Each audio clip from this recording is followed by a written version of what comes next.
All right, my fellow agents, welcome back. I am X7, your host of Zenorama, the podcast of heroes and monsters.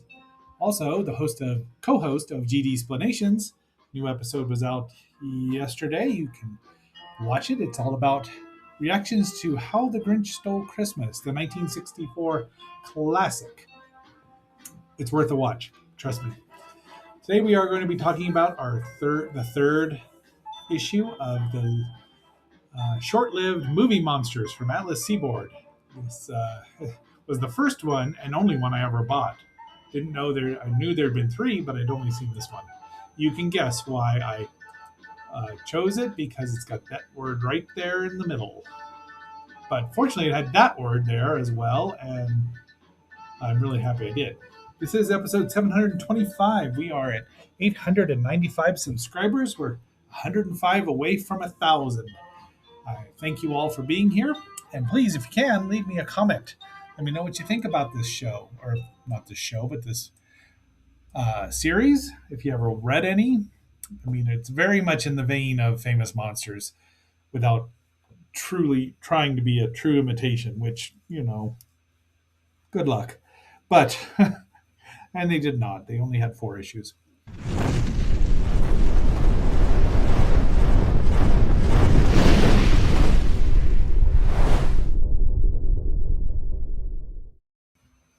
All right, well, here we go. This is my copy, my second copy. I tried to find my original one, which is pretty beat up, but I didn't have the time really. Um, my other, my assignment keeps me busy during the day. But here's the original one. It runs a whopping couple of issue. It's 82 pages, so 84 including the covers. And we'll get the best ones here. Here's a picture of old Boris the Raven, the first version he was in. Some Batman stuff, Forbidden Planet, and of course lots of Godzilla pictures, which I just poured over because I hadn't seen many. We'll talk about it, but this is it. Incidentally, there's the new tattoo, and I'm really happy with it. Just showing it off a little bit, but I've had my original copy I've had for 50 years. This was the third issue in April of 1975, which means I probably bought it in February, maybe January. I don't remember anymore. It cost a whopping $1, so I gave up 4 comic books for this because of this right there. Fortunately, I learned a lot about this right there as well, as we'll see. All right. And I'm just going to talk a little longer here because if it cuts off anymore, I don't really care. But that is one horrific image that Greg Theakston did of Lon Chaney Sr. as the Phantom of the Opera. Oh, gee, what was that? It was frightening, wasn't it? It was horror. Hey, you know what, Colin? What, Ryan? That's what all the songs in this CD set are about. Horror. Are you saying that every song on this CD album has to do with horror? You bet I am.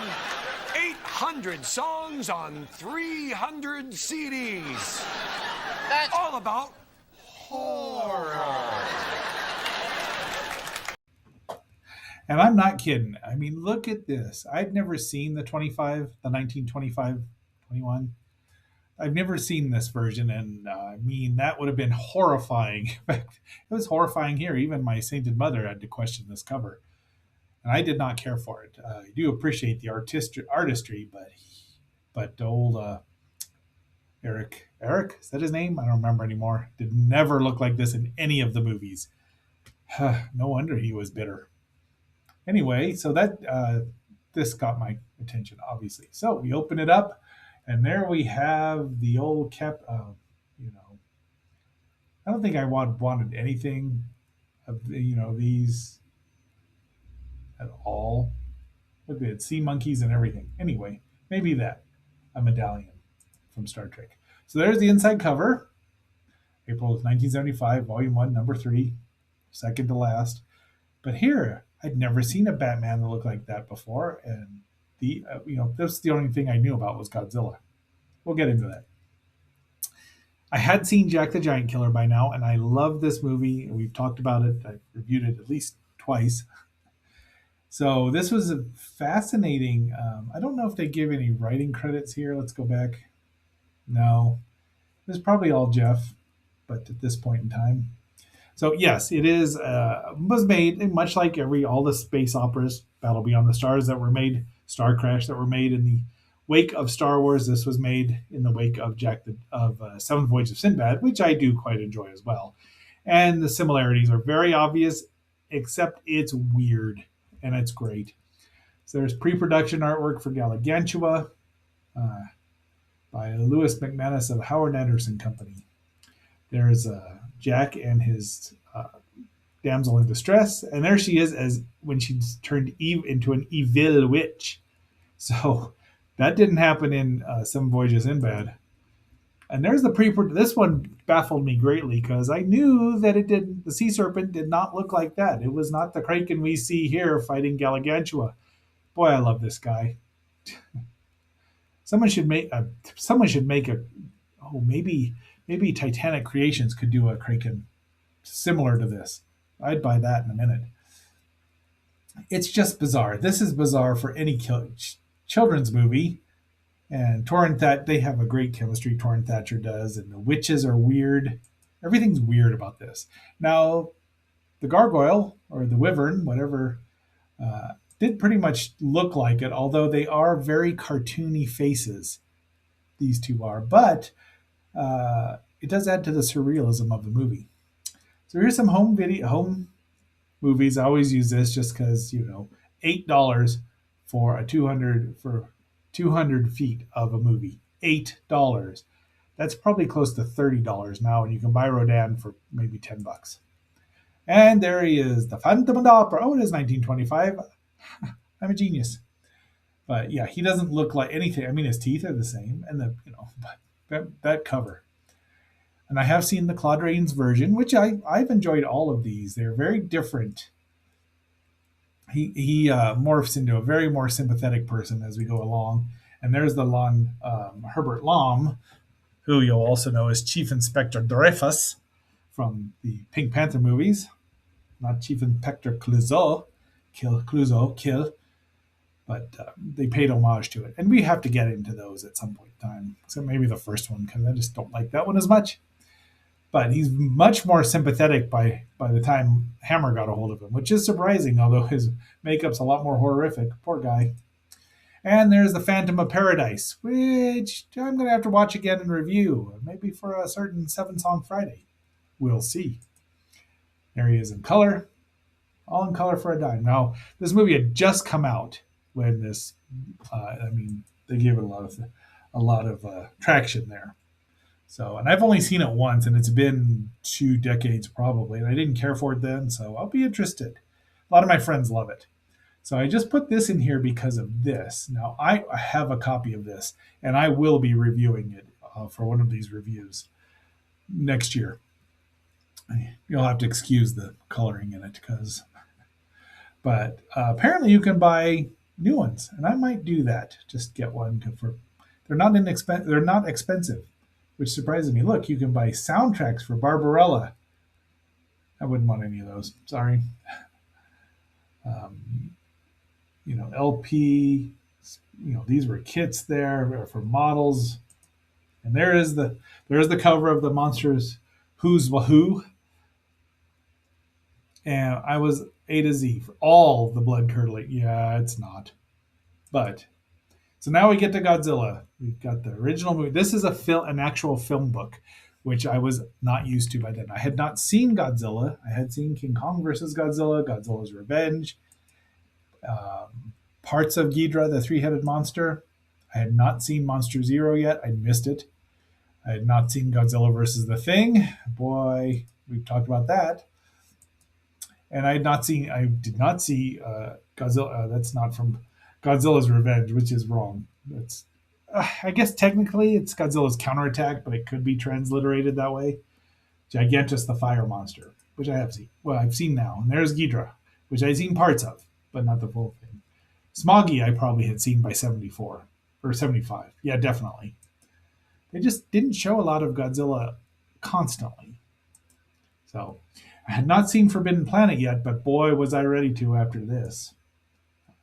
Just I still love it. I want to watch. I'm going to watch it again and review it because it's awesome. There they are. It's obviously Gene Roddenberry was very influenced by it. They call it well, anyway. And there's the monster from the id, what the Disney animators did, and there's the pre-production sketch. Walt Simonson. That's not a pre-production sketch. That's just one that Walt did. This might have been one of his earliest paid contributions. And now we get into Batman. Da-da-da-da. I do like Spy Smasher a lot too. But they talk about the serials here, 15 chapters, 1943 and then 1948. I like both of them for what they are, and then then we get into the TV series a bit there, the shark repellent. And there's just, spice it up a little bit with some color. Look at this. All of them similar shots here. But the first Batman, second Batman, and the third Batman hadn't even been in cartoon form. Yeah, there he is again. Sure, the costumes are a little questionable. I don't know what I'd have done. And there we have, and then they have a thing about Boris, and Bud and Lou with Boris meet Boris Karloff, the killer. Spoiler alert in the title.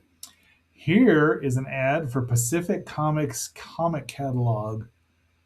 And I probably should have turned it like this, but it wasn't done that way. P.O. Box, California, 92109. That's probably pretty close to where I used to live. It's amazing to think by 75 they had started sprouting up. And now we get into their little, where they have their people that won stuff here. A sparkling Star Trek medallion, John E. Parnham. Now I could have gotten all of them correct, but then did not know that was the Thetan from The Outer Limits. But all these are really easy to guess now or know. Two-headed horrors. All of them have more. Yep, all of them. So, and then they got this news from the creature realm. Frankenstein, a new Frankenstein, the monster from hell. It's hard to believe that there were not, the Batman 1966 movie was the only feature-length movie about Batman. When you have, I couldn't even count how many now. I don't know about that, but just this is the monster. There's the encyclopedia for monsters. Who's who? They were selling all this. So, movie Monsters from the #1 Krell Brain Boost, and Jigsaw Puzzles, and finally we have a letters of comment. I really enjoyed these. It's just these are fun. This guy David James Whitmore has a problem with them saying that Star Trek was based on the Forbidden Planet, which that's a little blind, but just really a lot of fun here. I don't know if any of these names ever amounted. I don't remember seeing them before, but it's nice to see letters. I miss letters pages. And all the reprints I have, I miss those because they never really reprint them. Roy Thomas did in a couple of the Invaders reprints, which were fun. And there's a Wolfman scrapbook, Bud and Lou again, which we have reviewed because it's so good. It's just so good. Jack Pierce did it. He did the mummy makeup, which I didn't mention in the last two films. And finally, Behind the Screams with 3 heads of Jonathan Harris. Oh, the pain of it all. Oh, my dear boy. And does it say who that? John Chambers.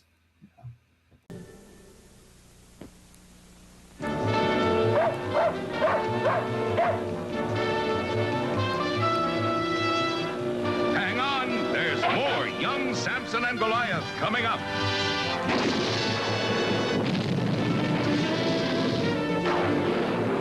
This courageous pair is ready to use their super strength against the evildoers of the world.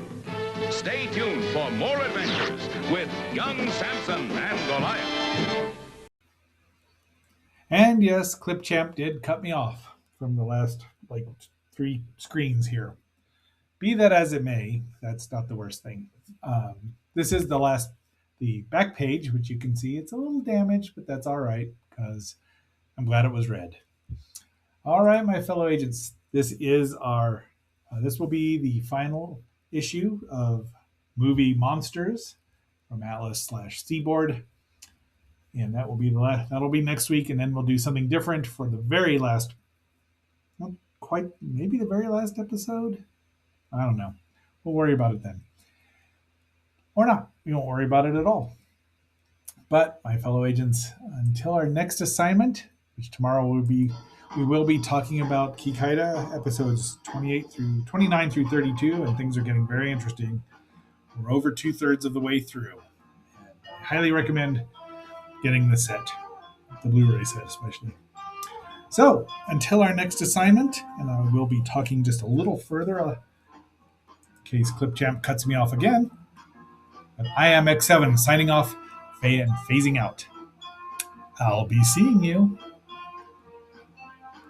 Now, we'll just see if this goes a little longer. I do have another trailer here.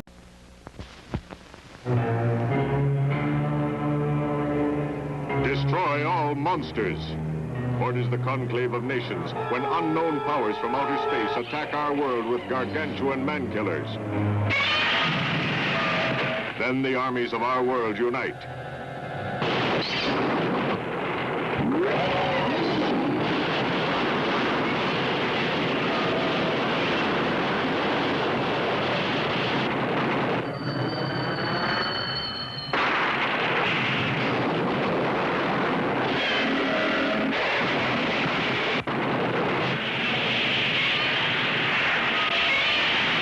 Massive armies versus mad monsters for possession of planet Earth.